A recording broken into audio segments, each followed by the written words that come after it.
Hello athletes and coaches. Welcome back to my channel. It's me Dr. Janvi Dande here. Let me start with a disclaimer that this video is made for educating coaches and athletes only and it bears no conflict of interest. In last video, if you remember, you have learned in brief about general rehabilitation principles. In this video and in coming videos, you'll be learning in depth about the principles so that you should apply while formulating a rehabilitation plan. Rehabilitation and recovery from injury will be effective only when you consider these principles. Before going into detail, let's recap the general principles learned in the last video once again. The following are the principles: functional assessment, goal setting, multidisciplinary approach, the biopsychosocial approach, individually tailored programs need to be made, and rehabilitation exercises can be modifiable depending on the progress of the athlete. Then the progression of rehabilitation exercises needs to be followed.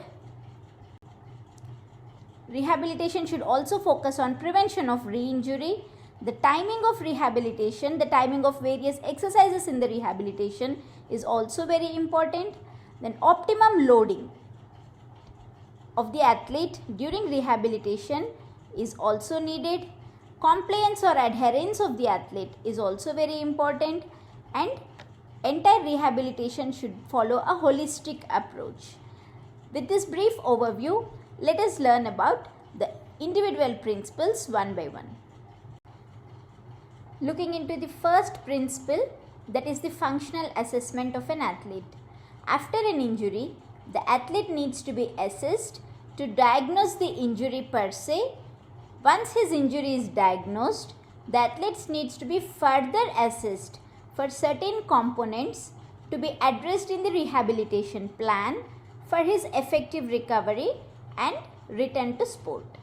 This assessment usually will be done after the acute phase, which is called baseline assessment.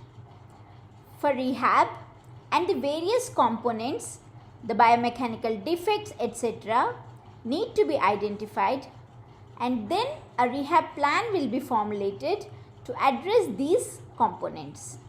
Assessment also needs to be done in multiple phases to identify the improvement and goals attained so that rehabilitation can be progressed to the next stage. Before returning to play, the athlete assessment is mandatory, and fitness for sport, generally called return to play, that has to be decided. So to sum up, assessment needs to be done initially after an injury, which is called baseline assessment, and in between the rehabilitation program to assess the progression of your athlete and improvements made by the athlete, and finally in the later stages to determine the fitness to return to play. What are the components that need to be assessed? The components that should be tested or assessed are strength, power, mobility or range of motion, flexibility, endurance, reaction, agility, and also the psychological state of the athlete. Also, the biomechanical errors and kinetic chain needs to be assessed, and they need to be addressed and corrected during rehabilitation. N number of tests are available for assessing an athlete, from which we always need to choose simple, valid, reliable, accurate, and cost-effective tests.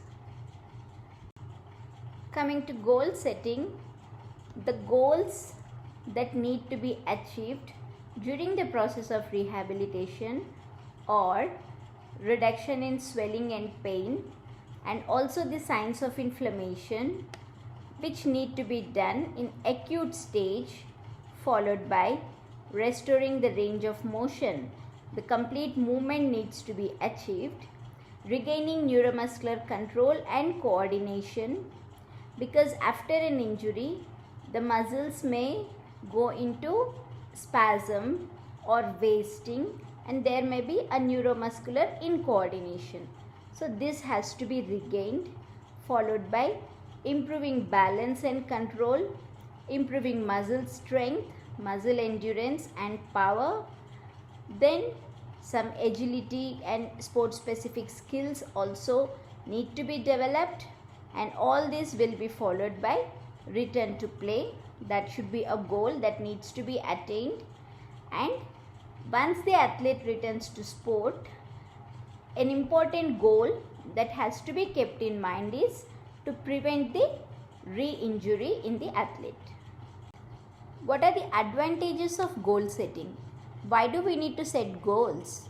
So goals promote faster recovery. They also has got psychological impact in terms of reducing the discomfort with injury, and also goal setting improves the motivation in the athlete. And goal setting should be integral. There should be physical goals, the psychological goals, the performance goals and lifestyle goals. All these can be integrated for a holistic development or holistic improvement in rehabilitation. And always remember, goals should be realistic and achievable. Impossible goals, too fast progression, setting a goal which is unattainable, that decreases the compliance or adherence to the rehabilitation plan. That's why always set realistic goals which can be achieved, so that it promotes the intrinsic motivation in the athlete, and positiveness will be increased, so that the athlete can do further exercises or further progress to the next stage of rehabilitation. Rehabilitation should follow multidisciplinary or biopsychosocial approach. What does it mean? It means it should aim the injury characteristics in terms of site of the injury, the structure involved, the severity of the injury, the time for healing, the healing process. All these characteristics related to the injury, understanding them is essential. Along with that, the biological factors in terms of your physical, the physiological and the biomechanical factors which are altered due to the injury or which can affect the recovery, they also need to be addressed. Along with that, the psychological factors in the athlete. Once the athlete is injured, how his psychological psychology may be affected. He may be showing signs of anxiety, he may be worried more about the injury, or he may be depressed. So all these factors also need to be addressed during rehabilitation. Along with that, the social or the contextual factors, they also you should identify, and then you have to address all these factors so that effective recovery can occur. This can be explained with the example of return to play after ACL reconstruction. So for return to sport following ACL reconstruction, you need to think about biological, psychological and social factors. So in what way do they affect? The biological factors include graft healing after surgery, the concomitant knee pathology, if there is any knee injury, any other injury in the knee, post-traumatic arthritis, it is a complication that will occur after reconstruction or after an injury if it has occurred, muscle weakness, all these will contribute to the biological factors. Then the psychological factors include kinesiophobia, that means fear of movement due to concern of re-injury. Patient self-reported functional outcomes, Because they are self-reported, they in turn affect the psychological state of the athlete. Lack of athletic identity or individual expectations. If the athlete himself doesn't want to improve or has the fear that he may improve or not, has any doubt in his mind, that also is a psychological factor that affects the return to play. Then psychological readiness to return to play. How far he is ready mentally to return to play. Then mood changes after injury or with rehabilitation. The self-efficacy. All these will come under psychological factors. Similarly, the social factors include insufficient social support from either family or peers or coaches, etc. Then pressure to return to sport. Usually we see this in case of elite athletes who have sponsors or any other stakeholders pressurizing them to return to play sooner. So all these factors need to be considered when you go for a rehab plan and when you finally assess for return to play.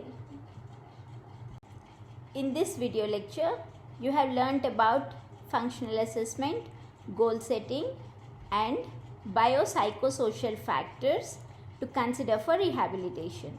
If you have any doubts, you can post in the comments box for me to answer. For more updates, you can subscribe to my channel. Signing off for now. Bye.